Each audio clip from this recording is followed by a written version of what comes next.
नमस्कार, स्वागत है आपका बिहार समाचार में। चलिए जानते हैं आज के बिहार की अब तक की सबसे बड़ी और महत्वपूर्ण खबरों के बारे में। सभी खबरें आपके लिए काम की होने वाली है, पर इससे पहले अगर आप चैनल पर नए हैं तो चैनल को सब्सक्राइब जरूर कर लें ताकि आपको बिहार की हर ताजा तरीन खबरें सबसे पहले मिल सके। तो चलिए शुरुआत करते हैं आज की पहली और बड़ी खबर से।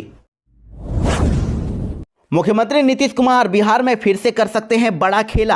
आरजेडी ने नीतीश कुमार को दे दिया खुला ऑफर। बिहार में मुख्यमंत्री नीतीश कुमार को लेकर अटकलें तेज हो गई है। आरजेडी ने मुख्यमंत्री को अब ऑफर दे दिया है। आरजेडी विधायक भाई वीरेंद्र ने कह दिया है कि राजनीति में कुछ भी असंभव नहीं है, हो सकता है कि बिहार में फिर से खेला हो जाए। आरजेडी विधायक भाई वीरेंद्र ने कहा है कि नीतीश कुमार को लालू यादव से मिलना चाहिए, इसमें कुछ गलत बात नहीं है। राजनीति परिस्थितियों का खेल है। आप समाजवादी पृष्ठभूमि के लोग हैं, समाजवादियों के साथ आकर गला मिलिए। 2025 में महागठबंधन का मुख्यमंत्री कौन होगा ये हमारा शीर्ष नेतृत्व तय करेगा। कोई दरवाजा बंद नहीं हुआ है। राजनीति में न कोई परमानेंट दोस्त होता है, न ही कोई परमानेंट दुश्मन होता है। अगर नीतीश कुमार को लगता है कि उनसे छुटकारा चाहिए तो आरजेडी में आ जाइए। तो आरजेडी के इस बयान के बाद आप देखिए सवाल उठने लगा है कि क्या नीतीश कुमार एनडीए से किसी बात से नाराज चल रहे हैं। इसी बात को लेकर आरजेडी एक बार फिर से बयानबाजी कर रही है।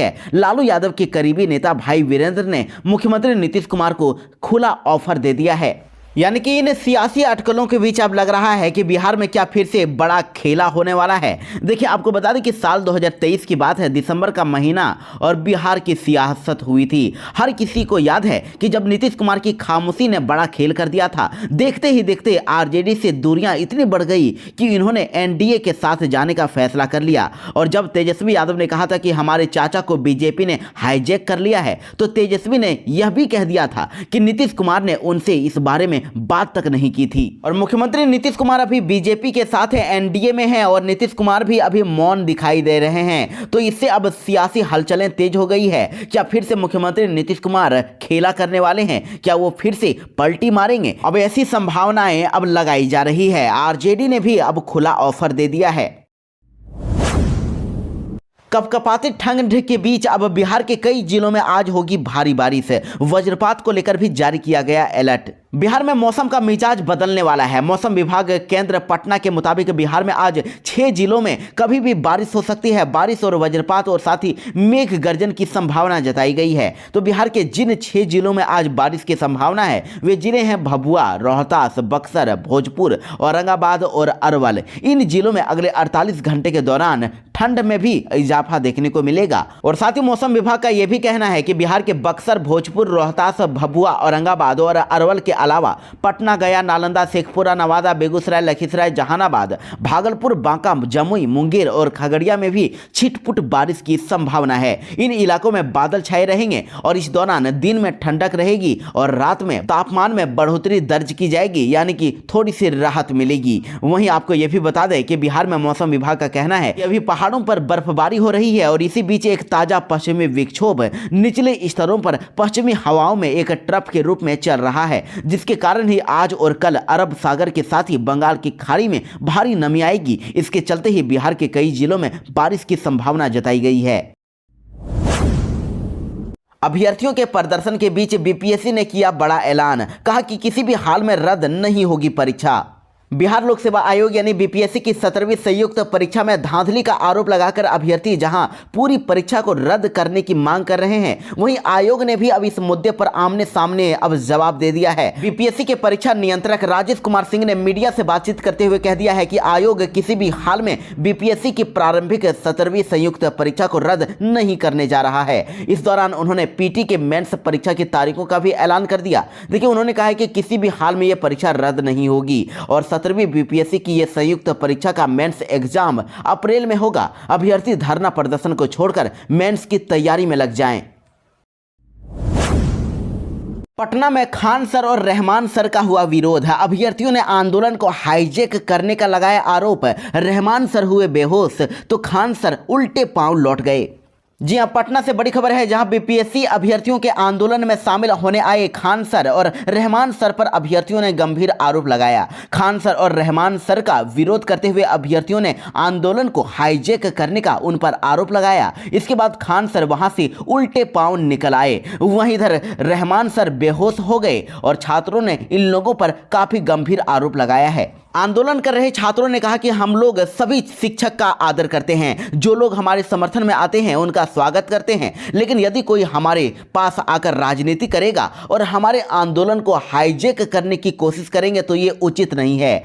हम लोग पिछले 10 दिन से भूख हड़ताल पर हैं और ये हमें यह मालूम है कि कुछ कोचिंग वाले हमारे साथ आकर आंदोलन को अपने तरीके से चलाना चाह रहे हैं और हम लोग ये होने नहीं देंगे। यानी कि अभ्यर्थियों का गुस्सा खान सर और रहमान सर के खिलाफ भी नजर आया। वे सड़कों पर उतर आए और प्रदर्शन करने लगे। वहीं इस बीच गुरु रहमान की तबीयत बिगड़ने की भी खबर आई। उनकी तबीयत बिगड़ने के बाद उनके समर्थकों और छात्रों में घबराहट फैल गई, लेकिन उसके बाद खान सर गर्दनी बाग वापस लौट आए हैं और रहमान सर भी धरना स्थल से वापस आ गए हैं।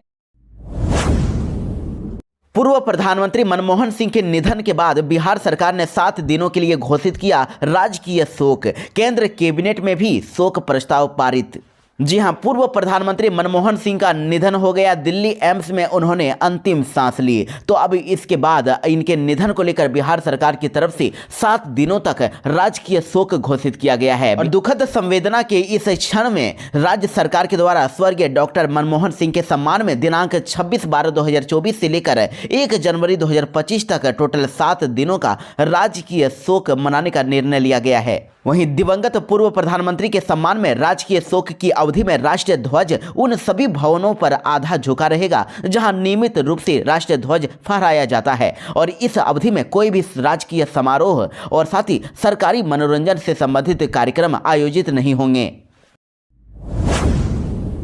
मुख्यमंत्री नीतीश के स्थगित हुए प्रगति यात्रा को लेकर नया डेट शीट हुआ जारी। मुजफ्फरपुर और वैशाली में होगा कार्यक्रम। मुख्यमंत्री नीतीश कुमार की प्रगति यात्रा का कार्यक्रम स्थगित हो गया है। कल उनकी मुजफ्फरपुर में यात्रा होने वाली थी और आज हाजीपुर में मुख्यमंत्री नीतीश कुमार प्रगति यात्रा पर जाने वाले थे, लेकिन पूर्व प्रधानमंत्री मनमोहन सिंह के निधन के कारण बिहार में 7 दिनों का राष्ट्रीय शोक घोषित किया गया है। इसको लेकर सीएम की प्रगति यात्रा का कार्यक्रम स्थगित कर दिया गया है और सीएमओ से आधिकारिक जानकारी दी गई है और इसको लेकर अब नया डेट भी जारी कर दिया गया है। और अब मुख्यमंत्री नीतीश कुमार मुजफ्फरपुर में 5 जनवरी को और वैशाली में 6 जनवरी को पहुंचेंगे। मंत्रिमंडल सचिवालय विभाग की ओर से लेटर जारी किया गया है और दूसरे चरण की यात्रा भी 4 जनवरी से गोपालगंज में शुरू होने वाली है और 13 को समस्तीपुर में समाप्त होगी। इसी बीच 7 जनवरी को सिवान, 8 जनवरी को सारण, 11 जनवरी को दरभंगा और 12 जनवरी को मुख्यमंत्री नीतीश कुमार मधुबनी पहुंचेंगे। बिहार सरकार ने नई योजना की शुरुआत। पीएम कुसुम योजना से किसानों को मिलेगी सोलर की सुविधा।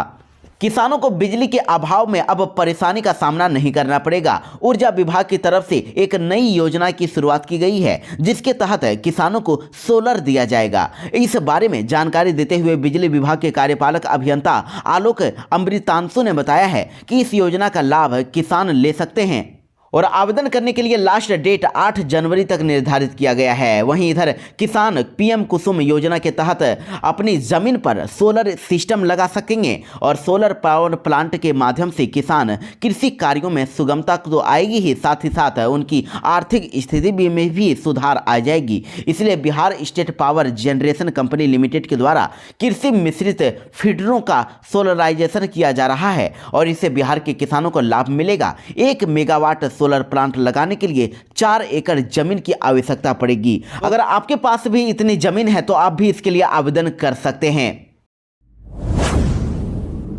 बिहार में अब जारी हुआ नया ट्रैफिक नियम। गाड़ी पर लिखी ये बातें तो कटेगा इतने रुपए का चालान। जी हाँ, ये खबर पटना से है। पटना में निजी वाहनों पर सरकारी नेम प्लेट लगाकर चलने वालों पर अब जुर्माना लगेगा। इसमें बिहार सरकार से लेकर भारत सरकार के अधिकारियों पर भी कार्रवाई की जाएगी। नेम प्लेट उन्हीं गाड़ियों पर लगाना है जो संबंधित विभाग अधिकारी की सरकारी गाड़ी है। इस नियम का उल्लंघन करने पर 2500 रुपये जुर्माना भरना होगा। फिर चाहे आप बाइक पर नेम प्लेट लगाए हों, कार पर लगाए हों या फिर कोई भी गाड़ी पर लगाए हों, आपको फाइन देना पड़ेगा। तो ट्रैफिक प्रशासन ने इस नियम को लागू कर दिया है और ऐसे गाड़ियों के खिलाफ पटना में अभियान भी शुरू कर दिया गया है। ट्रैफिक पुलिस ने मेन सड़क पर अभियान चलाकर ऐसे 50 गाड़ियों पर शिकंजा भी अभी तक कस लिया है जो निजी गाड़ियों पर यानी कि कोई भी गाड़ी खरीद लेते हैं और इस पर बिहार सरकार, भारत सरकार का नेम प्लेट लगा लेते हैं। बिहार के सरकारी कर्मचारी और अफसर जल्दी से निपटा लें ये काम, नहीं तो रुक सकता है वेतन। जी हां, अगर आप बिहार के सरकारी कर्मी हैं तो ये खबर आपके लिए बहुत ही काम की है। बिहार में सरकारी कर्मचारियों और पदाधिकारियों के वेतन पर रोक लग सकती है। सरकार के सामान्य प्रशासन विभाग में इसके लेकर हलचल भी तेज हो गई है। देखिए, विभाग ने इसे लेकर निर्देश जारी किया है और बताया है कि बिहार में काम कर रहे सरकारी कर्मियों को किन कामों को हर हाल में समय रहते पूरा कर लेना होगा। जिन कर्मियों ने इसमें लापरवाही दिखाई उनके वेतन पर हर हाल में रोक लगा दी जाएगी। बिहार संवर्ग के आईएएस अफसरों, प्रतिनियुक्ति पर तैनात अधिकारियों के लिए भी ये निर्देश जारी हुआ है। दरअसल बिहार के सरकारी कर्मियों को अपनी चल अचल संपत्ति और दायित्वों का ब्यौरा जमा करना होगा और 15 फरवरी 2025 तक इसके लिए टाइम दिया गया है। 15 फरवरी तक इसका ब्यौरा नहीं देने वाले पदाधिकारियों और कर्मचारियों का वेतन भुगतान रोक दिया जाएगा। उनको वेतन उसके बाद नहीं मिलेगा। सामान्य प्रशासन विभाग ने इसको लेकर निर्देश जारी किया है और विभाग की वेबसाइट पर इसके लिए निर्धारित फॉर्मेट भी उपलब्ध करा दिया गया है। घरों की छत पर फल सब्जी उगाने को लेकर सरकार ने लाई नई योजना। फार्मिंग बेड योजना में सरकार देगी 75% अनुदान। आपका अगर अपना घर है या अपार्टमेंट में रहते हैं तो छत पर फल और सब्जी उगा सकते हैं। इसके लिए सरकार अनुदान देगी। आपको बता दें कि कृषि मंत्री मंगल पांडे ने शहरी क्षेत्रों में फार्मिंग को बढ़ावा देने के लिए फार्मिंग बेड योजना की शुरुआत कर दी है और इस योजना में वैसे व्यक्ति जिनके पास अपना घर है या फिर अपार्टमेंट में फ्लैट है, जिनके छत पर 300 वर्ग फीट अगर जगह है तो वो इस लाभ उठा सकते हैं। वहीं खुद के मकान की स्थिति में छत पर 300 वर्ग फीट जगह रहने पर भी इस योजना का लाभ उठाया जा सकता है और अपार्टमेंट में पंजीकृत सोसाइटी की अनापत्ति प्रमाण पत्र प्राप्त करने पर इस योजना का फायदा उठाया जा सकता है। वैसे पहले फेज में इन 4 शहरों जैसे कि पटना, गया, भागलपुर, मुजफ्फरपुर में इसकी शुरुआत की गई है और पटना की योजना का लाभ सदर, दानापुर, फुलवारी और खगोल के शहरी क्षेत्रों के लोगों को पहले मिलेगी। तो इस योजना में प्रति इकाई 300 वर्ग फीट का इकाई लागत 48,574 रुपए और इसका अनुदान 75% यानी कि 36,430 रुपए सरकार की ओर से आपको दे दिया जाएगा और बाकी के 12,141 रुपए आपको लगाना होगा। सीएम नीतीश कुमार ने किया बड़ा ऐलान। नए साल में युवाओं को मिलेगा बड़ा तोहफा। 3 लाख लोगों को नौकरी और 10 लाख रोजगार देंगे। बिहार के मुख्यमंत्री नीतीश कुमार ने बड़ा ऐलान किया है कि नए साल यानी कि 2025 में 3 लाख लोगों को सरकारी नौकरी दी जाएगी। साथ ही 10 लाख लोगों को रोजगार भी मुहैया कराया जाएगा। आपको बता दें कि मुख्यमंत्री नीतीश कुमार ने कहा कि 10 लाख लोगों को सरकारी नौकरी देने के लक्ष्य को अब बढ़ाकर 12 लाख कर दिया गया है और अब तक 9 लाख लोगों को सरकारी नौकरी दे दी गई है तो और 3 लाख लोगों को नौकरी दिया जाएगा और अब तक बिहार के 24 लाख लोगों को रोजगार से भी जोड़ा जा चुका है। बिहार में 15 जनवरी से शुरू हो सकता है महिला संवाद कार्यक्रम। तैयारी में जुट गई नीतीश सरकार। जी हां, बिहार में महिला संवाद कार्यक्रम की भी तैयारी जोर शोर से चल रही है। करीब 60 दिनों तक चलने वाले इस कार्यक्रम में नीतीश सरकार 2 करोड़ महिलाओं से संवाद करेंगे और इस दौरान प्रखंडों में वाहन भी घूमेंगे और जिनके माध्यम से राज्य और केंद्र सरकार की योजनाओं की जानकारी महिलाओं को दी जाएगी। वहीं 15 जनवरी से इसे शुरू करने का प्रस्ताव है। इस संबंध में जल्द ही आदेश जारी किया जाएगा। बीपीएससी अभ्यर्थियों की मांगों पर अब आयशा ने बिहार सरकार को दे दी बड़ी धमकी। कहा कि बिहार बंद किया जाएगा, अभ्यर्थियों की मांग पूरी नहीं होगी तो आंदोलन करेंगे। जी हां, छात्र संगठन आयशा ने बीपीएससी स्टूडेंट्स सोनू के समर्थन में कह दिया है कि धरने पर बैठे बीपीएससी के छात्रों की मांग पूरी नहीं होगी तो आयशा बिहार बंद कराएगी। साथ ही बीपीएससी 17वीं के छात्र सोनू की आत्महत्या की जिम्मेदार प्रधानमंत्री मोदी और मुख्यमंत्री नीतीश कुमार को बताया है। छात्रों का कहना है कि अगर परीक्षा रद्द नहीं होती है तो फिर आयशा राज्यव्यापी आंदोलन करेगी। वहीं आयशा के प्रदेश अध्यक्ष प्रीति कुमारी ने कहा कि बीपीएससी 17वीं के अभ्यर्थी मृतक सोनू कुमार के परिवार को मुआवजा दिया जाए। दोनों बहनों की शिक्षा से लेकर नौकरी देने तक की जिम्मेदारी सरकार को लेनी चाहिए और बीपीएससी 17वीं परीक्षा पूरे सेंट्रल का रद्द करके अविलंब ही परीक्षा लेने की डेट घोषित करें। मोदी और नीतीश सरकार की गलत नीतियां और तानाशाही रवैये की वजह से सोनू की जान चली गई। बिहार के थानों में अब केस की जांच में गड़बड़ी करने वाले आईओ अब नपेंगे, डीजीपी ने जारी किया फरमान। बिहार के नए डीजीपी विनय कुमार थाना स्तर पर सुधार के लिए सख्त दिख रहे हैं और अब बिहार पुलिस मुख्यालय ने थानों में दर्ज केसों के अनुसंधान की जिम्मेदारी संभाल रहे आईओ के मूल्यांकन की व्यवस्था तय कर दी है। कहा गया है कि बिहार के थानों में दर्ज केस के आईओ का कार्य मूल्यांकन किया जाएगा। अगर किसी केस के आईओ समय पर कार्रवाई नहीं करते हैं तो सही अनुसंधान अगर नहीं करते हैं तो उनके खिलाफ कार्रवाई की जाएगी। केस की जांच में गुणवत्ता नहीं रखने वाले आईओ पर भी सख्त कार्रवाई होगी और ऐसे पुलिस पदाधिकारियों को अब सस्पेंड करने की तैयारी चल रही है, उनका प्रमोशन भी अटक जाएगा। बिहार में सरकार के इस बड़े फैसले से मिलेगी हाइड्रोसील मरीजों को बड़ी राहत, फ्री में करवा सकेंगे सर्जरी। हाइड्रोसील के मरीजों में लगभग 80% मरीज फाइलेरिया से संक्रमित होते हैं, तो उनके उपचार में तेजी लाने के लिए अब सरकार में बड़ा फैसला लिया गया है। देखिए, अब आयुष्मान कार्ड पर हाइड्रोसील मरीज सर्जरी करा सकेंगे। स्वास्थ्य मंत्री मंगल पांडे ने मार्च तक हर हाल में सभी मरीजों को सर्जरी का लक्ष्य पूरा करने का निर्देश भी दे दिया है और इस फैसले से मरीजों को काफ़ी मदद मिलेगी।